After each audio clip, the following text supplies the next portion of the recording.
Hi everyone, this is my first YouTube live on my channel, Alloutcoach. Welcome, I hope you join me in the future. I go live on IGTV as well. I want to talk to you about how to build your authority. Authority is something that is given to us by others. It's something that's granted to us.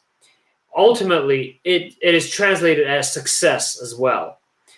It's a recognition that others give us. It's different from leadership, as I define an all-out coach, which is your choice. It's a lifestyle that you choose, and it's not dependent on any title that's given to you or anything else. You are in charge of your own leadership. Leadership, in essence, is the definition of the number of people you help versus you harm in life. But let's face it, no matter how strong of a leader you are, your authority builds up over time based on how confident you are, how competent you are in your field, in your area of work. Also dependent on how you market yourself, how you sell yourself, the networks that you form, the mentors that you have, and a little bit of luck as well. So authority, however, is dependent on to what degree you stretch yourself, you maximize your potential. And so I'm going to tell you in this live today that by not taking yes as an answer, you will actually increase your authority. That's the title of the book, a new book by Steve Herz. And I'm going to interview him on my lives in the future and on my podcast, the All Out Coach podcast as well. But he talks about the fact that a lot of us go through life not having enough mentors or being complacent about where we are today based on our age, our status, our title, or our society. So we know that we need more skills than ever today. We know we have the next generation leaders. They're coming on board and they're leading our teams and they're getting a lot of new experiences and skills. However, they also are confused by the types of leadership messages that they're receiving. They hear, particularly some coaches tell them, be yourselves. Be yourselves. Be genuine, your genuine self. Then they hear others who tell them, no, craft your message to the audience. Know what sells and sell that part of whatever product you have to that audience. And then there are others who just tell them, look, don't worry about what anyone else says. Just put out content out there. So they hear, yes, you're great. We need your skills. They hear that all the time. But in essence, are they really improving their skills? That energizes them, but that doesn't really give them enough information to analyze themselves. Analyze how much patience do they have? How well do they really get to know other people? And it doesn't really teach them about going more in depth in their relationships that they form, in terms of not using text messages to make life decisions, make up, break up with others over text. Instead, face those people head on, have those difficult conversations, and get used to feedback on what they're weak in, what they need to improve in. So we're in this culture that just tells us yes all the time. And it's somewhat problematic. On previous lives on IG, on Instagram, I've highlighted coaches, and I talk about the fact that a lot of the best coaches do not actually make it big as players. They're not the best players. Jose Mourinho, he never reached above higher than the second league in Portugal. Yet he went on as a player. Yet he went on to become one of the most celebrated, most winning coaches, leading many different European teams in soccer to championships in their premier leagues. Pat Riley, whom I reviewed and highlighted last week. Pat Riley in basketball, he was talented. He was drafted to the NFL as well as in the NBA. But as a professional player, he was average at best. He had one championship. He only scored 7.6 points per game. So he was no Michael Jordan. He was no Magic Johnson or Larry Bird or LeBron James. But he was told after he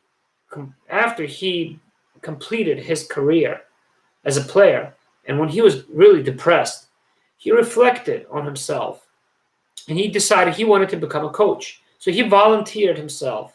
He wanted to shadow other assistant coaches, yet he was told, no, you're never going to be good as a coach. You're just not going to be good. And that no drove him to become better. Okay? That no. And so there were many people who told him yes, but he had his own vision.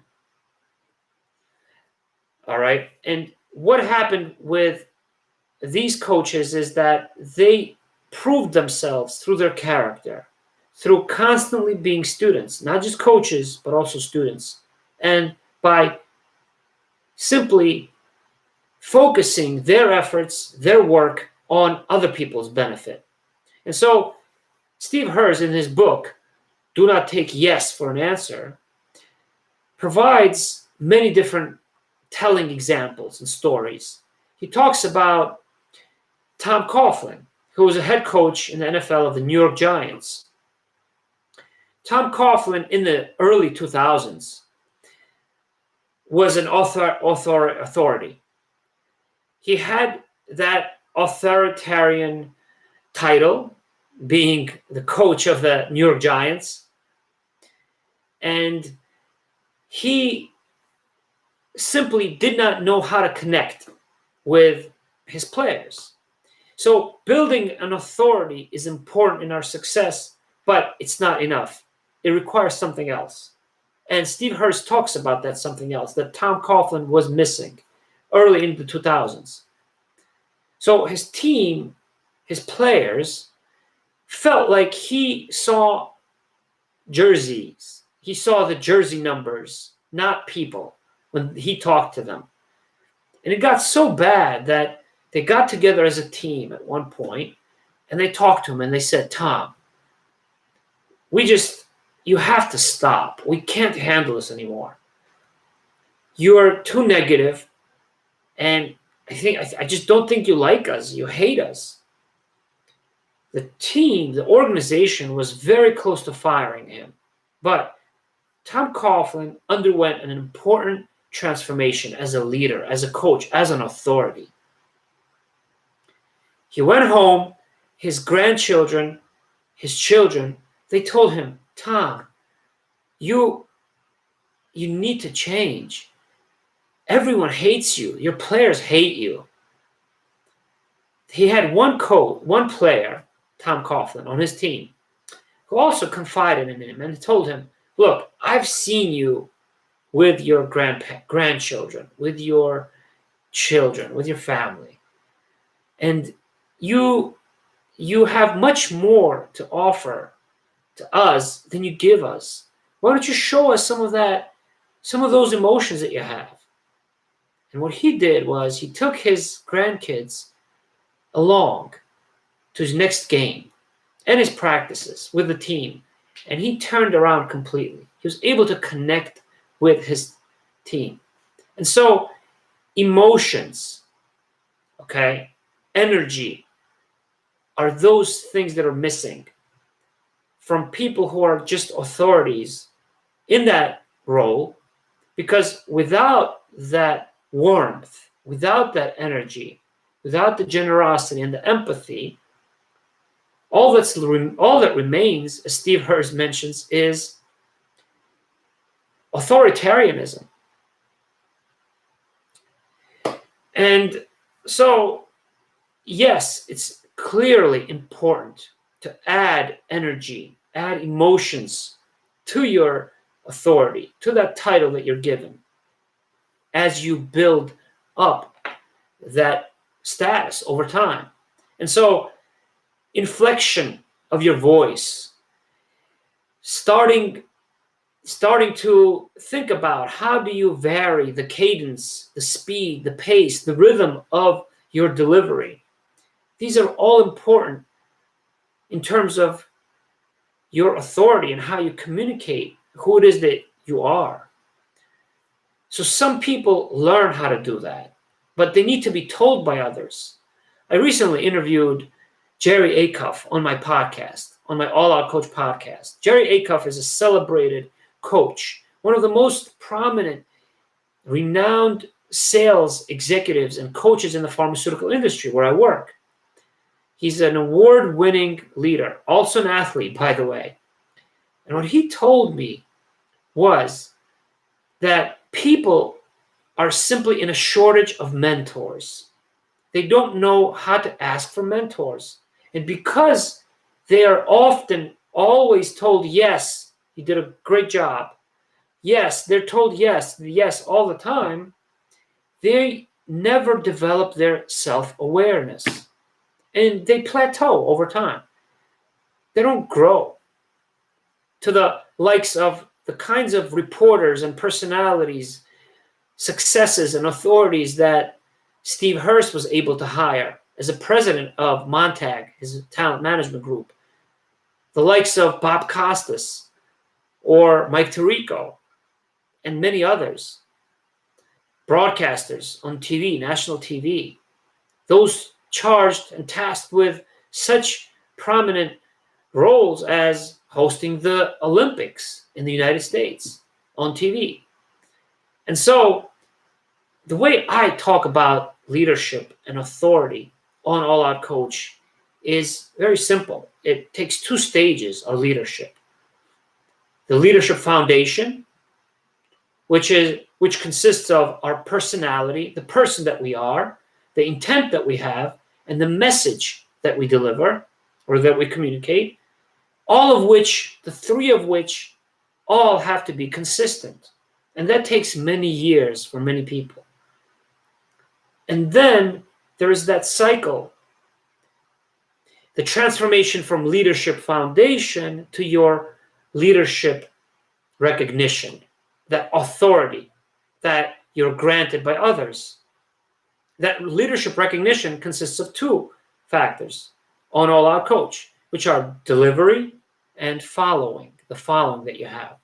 Many people are great at that delivery, at that following, but they do not stay consistent with their leadership foundation because they don't realize that it's a cycle.